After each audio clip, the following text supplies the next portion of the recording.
저는 매일 새벽 5시에 일어나 아이들 도시락을 준비하고 출근 준비를 해요. 회사에서는 업무에 집중하지만 아이들 학교 시간이 되면 어떻게든 칼퇴를 해서 픽업하러 가요. 주변에서는 그렇게 극한으로 사는 사람은 처음 봤다고 할 정도예요. 저는 아침에 출근 전에 아이들 아침밥을 꼭 직접 차려주고 저녁에는 회사에서 눈치 보며 칼퇴해서 아이들을 데리러 가요. 다행히 상사가 자녀 교육에 관심이 많으신 분이라 제 상황을 이해해 주시지만 동료들 눈치는 여전히 보이죠. 특히 미혼이나 자녀가 없는 동료들은 종종 저를 향해 맨날 칼퇴냐 하는 시선을 던지곤 해요. 하지만 저는 아이들을 위해서라면 그런 시선쯤은 견딜 수 있어요. 제가 회사를 그만두지 않고 이렇게 버틸 수 있는 건 아이들에게 더 나은 환경을 제공하고 싶다는 마음뿐이에요. 아이들이 맞벌이 가정에서 자란다고 해서 상처받지 않게 부족함 없이 키우고 싶은 거예요.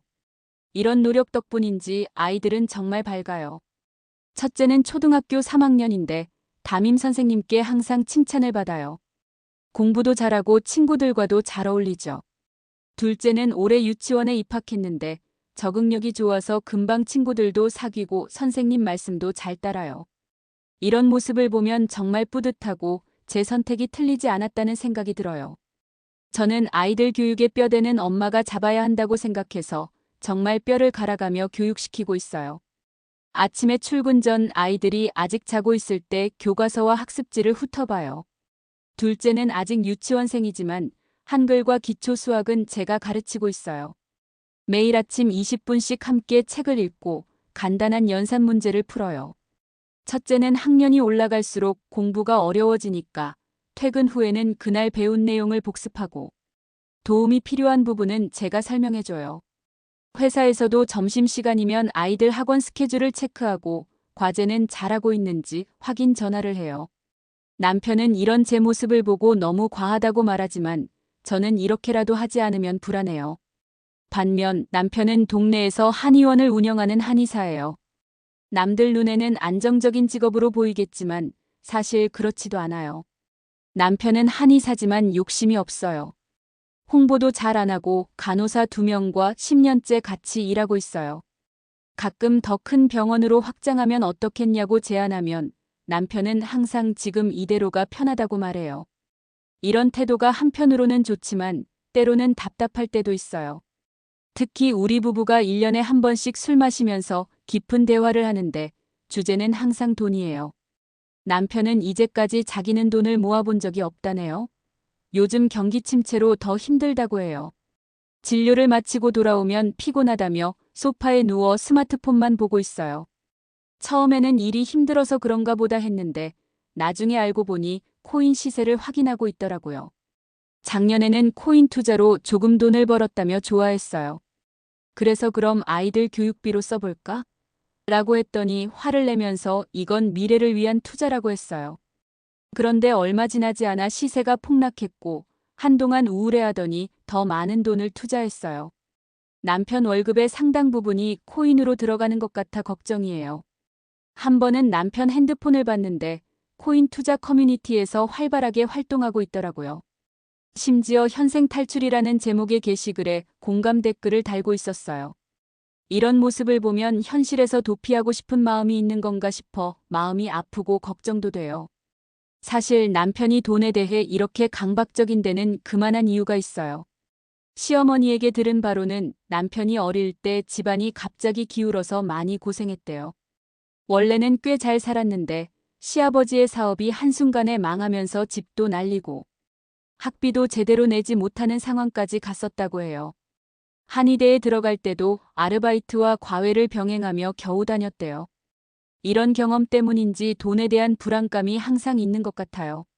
시아버지는 그 후로 다시 사업을 일으켜 지금은 꽤 재산을 모으셨다고 들었어요. 하지만 시아버지가 얼마나 재산이 있는지 자식들에게 상속할 생각이 있는지는 남편도 정확히 모른대요. 그래서 가끔 남편이 믿을 구석은 아버지밖에 없다고 말하면서도 불안해하는 모습을 볼 때마다 저도 불안해져요. 우리 집 한 달 생활비가 얼마나 되는지 아세요?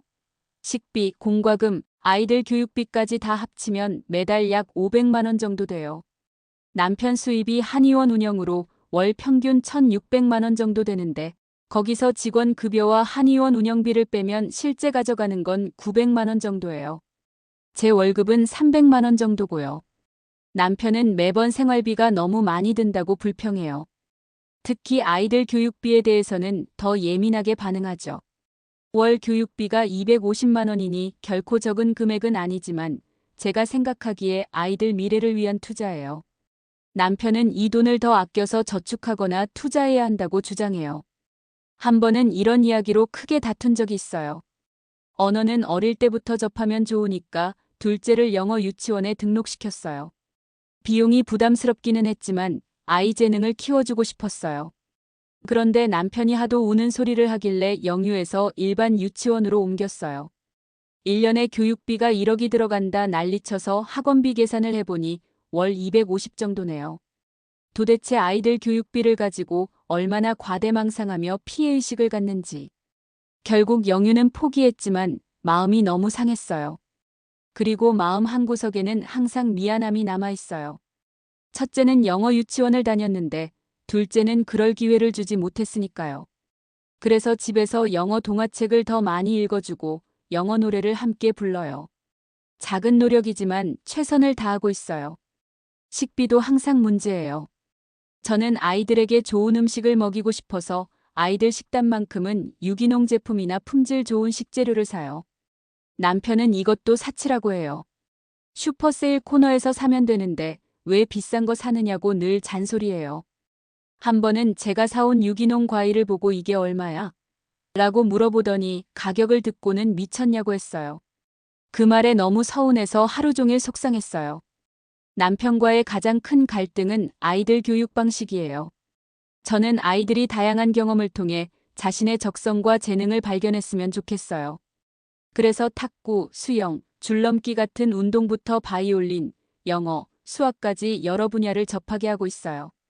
남편은 이런 제 교육 방식을 두고 아이들을 로봇처럼 키운다고 비난해요. 아이들이 놀 시간도 없이 학원에서 학원으로 옮겨 다니는 게 건강에 좋지 않다고 해요.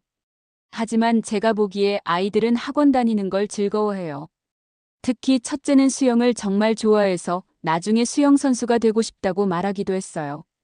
지난 여름방학 때는 첫째를 영어 캠프에 보내려고 했어요.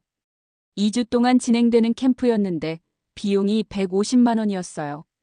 남편은 말도 안 되는 가격이라며 반대했고 결국 집에서 20만 원짜리 영어 교재로 제가 직접 가르쳤어요. 물론 전문 선생님만큼 잘 가르칠 순 없었지만 아이가 조금이라도 영어에 노출되게 하고 싶었어요. 둘째도 음악에 재능이 있는 것 같아서 피아노를 배우게 하고 싶은데 남편은 그런 거 나중에 배워도 된다며 반대해요. 저는 어릴 때부터 음악 교육을 받으면 정서 발달에도 좋고 두뇌 발달에도 도움이 된다는 걸 알아요. 이런 식으로 남편과 저는 항상 교육 문제로 충돌하고 있어요. 지난주는 마트에서 장을 보며 기분 좋게 하이볼 재료를 고르고 즐겁게 술을 마시다가 결국 또 돈 얘기로 끝났어요. 남편이 갑자기 이번 생은 망했다고 하더라고요. 너무 쪼들려서 자기 취미 생활도 못하고 다람쥐 쳇바퀴 돌 듯 산다고. 이제 믿을 건 코인과 자기 아버지밖에 없대요. 코인은 몇 년째 투자 중이고 장인어른은 숨겨진 부자라는데 재산 규모는 남편도 잘 모르겠다고 해요.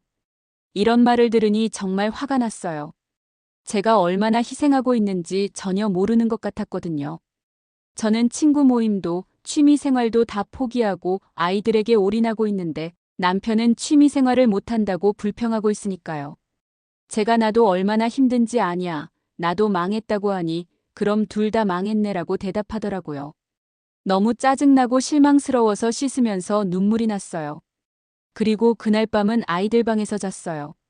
남편과 같은 방에서 자고 싶지 않았거든요. 다음 날 아침 남편이 미안하다며 사과했어요. 술에 취해서 실없는 소리를 했다고. 하지만 저는 그게 진심이라는 걸 알아요. 술에 취하면 오히려 진심이 나오는 법이니까요. 남편은 정말로 자신의 인생이 망했다고 생각하는 것 같아요. 저와 아이들 때문에. 그렇게 다툰 후에도 저는 변함없이 아이들을 위해 최선을 다하고 있어요. 오늘 아침에도 5시에 일어나 도시락을 싸고 아이들 등교 준비를 도왔어요. 남편은 피곤하다며 늦잠을 자서 아이들이 나갈 때까지 얼굴도 보지 못했어요. 회사에 출근해서도 아이들 생각을 했어요. 첫째가 그날 오전에 수학 시험이 있다고 했는데 잘 봤는지 궁금했어요. 집에서 물어보니 자신 있게 잘 봤다고 하더라고요. 그 말을 듣고 얼마나 기뻤는지 몰라요. 모든 피로가 싹 달아나는 느낌이었어요. 오후에는 미리 말해둔 대로 3시에 조퇴를 했어요. 오늘은 둘째가 유치원에서 발표회가 있는 날이라 꼭 가서 보고 싶었거든요. 다행히 발표회에 늦지 않게 도착했고 둘째가 무대에서 춤추는 모습을 볼 수 있었어요. 비록 몇 분 안 되는 짧은 공연이었지만 저에게는 정말 소중한 시간이었어요. 발표회가 끝나고 집에 돌아와서는 저녁 준비를 했어요. 오늘은 특별히 아이들이 좋아하는 돈가스를 만들었어요. 남편도 좋아하는 메뉴니까 기분이 좋아질까 싶어서요. 아이들은 역시나 좋아했고 남편도 맛있게 먹었어요. 식사 중에는 아이들 학교 이야기, 유치원 이야기로 나쁘지 않았어요. 이런 순간만큼은 모든 갈등을 잊고 소소한 행복을 느낄 수 있었어요. 이렇게 하루하루를 살다 보면 문득 미래가 걱정될 때가 있어요. 제가 이렇게 아이들 교육에 올인하는 게 과연 옳은 선택일까? 남편 말대로 우리 노후부터 챙겨야 하는 걸까? 가끔은 저도 흔들릴 때가 있어요. 얼마 전에 뉴스에서 조기 교육의 부작용에 대한 기사를 봤어요. 어릴 때부터 과도한 학습 압박을 받은 아이들이 청소년기에 정서적 문제를 겪는다는 내용이었어요. 그 기사를 읽고 나서 며칠 동안 고민했어요. 하지만 다시 생각해보면 저는 아이들을 억지로 학원에 보내는 게 아니에요. 아이들이 흥미를 보이는 분야를 발견하고 그것을 발전시켜주고 싶은 거예요. 첫째는 수영을, 둘째는 음악을 좋아하니까 그런 기회를 주고 싶은 거죠. 물론 기본적인 학습은 필수라고 생각해요. 이 사회에서 살아남으려면 기본적인 공부는 해야 하니까요. 또 하나 걱정되는 건 재정적인 부분이에요. 남편 말대로 우리가 지금 너무 교육비를 많이 쓰고 있는 걸까요? 미래를 위한 저축에 올인해야 하는 걸까요? 이렇게 갈등이 많지만 저는 아직 남편을 사랑해요. 처음 만났을 때의 그 따뜻하고 성실한 모습이 아직 남편 안에 있다고 믿어요. 단지 지금은 경제적 스트레스와 미래에 대한 불안감에 짓눌려 있는 것 같아요. 남편이 한의사가 된 것도 사실은 사람들을 돕고 싶다는 순수한 마음에서였어요. 학생 때는 돈 많이 버는 건 중요하지 않다. 사람들에게 도움이 되는 의사가 되고 싶다고 했었거든요. 그런데 현실의 벽에 부딪히면서 점점 변해간 것 같아요. 가끔은 옛날 사진을 보면서 추억에 잠길 때가 있어요. 신혼여행 때 찍은 사진을 보면 남편의 눈빛이 지금과는 달라요. 희망과 사랑으로 가득 차 있었죠. 그때의 남편으로 돌아갈 수 있다면 얼마나 좋을까 하는 생각을 자주 해요. 얼마 전에는 남편의 생일이었어요. 아이들과 함께 깜짝 파티를 준비했죠. 케이크를 사고 작은 선물도 준비했어요. 남편이 퇴근하고 집에 들어왔을 때 우리 모두 생일 축하합니다를 불렀어요. 그때 남편의 눈에 눈물이 고이는 걸 봤어요. 오랜만에 본 감동적인 모습이었어요. 그 순간만큼은 우리가 다시 행복한 가족이 될 수 있을 것 같았어요. 그런데 그날 밤 또 교육비 외식비 문제로 싸웠어요. 정말 많이 착잡합니다. 저는 정말 제 자신을 많이 포기하고 아이들에게 올인 중이에요. 친구 모임, 운동 동호회 등 제 시간은 전혀 없어요. 그런데 남편은 제 노력을 전혀 인정해주지 않아요. 칭찬에 인색한 사람이라 기대도 안 하지만 적어도 비난은 하지 않았으면 해요. 결혼 전에는 저도 친구들과 자주 만나고 취미 생활도 많았어요. 주말마다 등산 동호회 활동을 했고 월요일마다는 독서 모임에 참여했어요. 그런데 아이들이 태어나고 나서는 이런 활동을 전혀 못하고 있어요. 저는 이렇게 노력하고 있는데 제가 뭘 어떻게 더 해야 할까요?